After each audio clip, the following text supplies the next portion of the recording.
ગુજરાતમાં નવરાત્રિનો તહેવાર 9 દિવસ સુધી ઉત્સાહ અને ઉમંગની સાથે ઉજવવામાં આવે છે. તે નૃત્ય અને ભક્તિનો અનોખો મેળ છે. આ તહેવાર ભારતભરમાં ઉજવવામાં આવે છે, પણ ગુજરાત જેવા ગરબા ક્યાંય રમાતા નથી. નવરાત્રિ માં અંબાના માનમાં ઉજવવામાં આવે છે, જેના ઘણા સ્વરૂપો છે.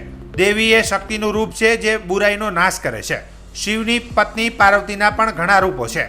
નવરાત્રિના 9 દિવસ દેવોને પ્રસન્ન કરવા માટે પૂજાપાઠ અને ચંડીપાઠ પણ કરવામાં આવે છે.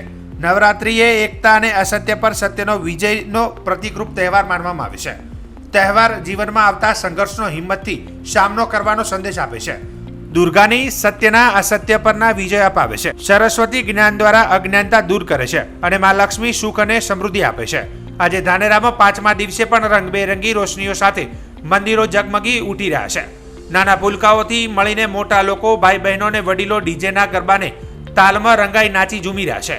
જોકે હાલ ગરબા મોડા ચાલુ થતા હોવાથી ભીડનો ઘસારો ઓછો જોવા મળી રહ્યો છે. ધાનેરામાં મંદિરો, શેરી, મહોલ્લા, સોસાયટીઓમાં પણ સ્થાનિક પૂરતા ગરબાઓ પણ કરવામાં આવી રહ્યા છે, જેથી લોકો પણ સુરક્ષા અને સલામતી પણ મહેસૂસ કરી રહ્યા છે. જોકે આ બાબતે પોલીસ તંત્ર પણ ધાનેરા પીઆઈ એટી પટેલની નિગરાની હેઠળ એલર્ટ મોડમાં ખડે પગે જોવા મળેલ છે.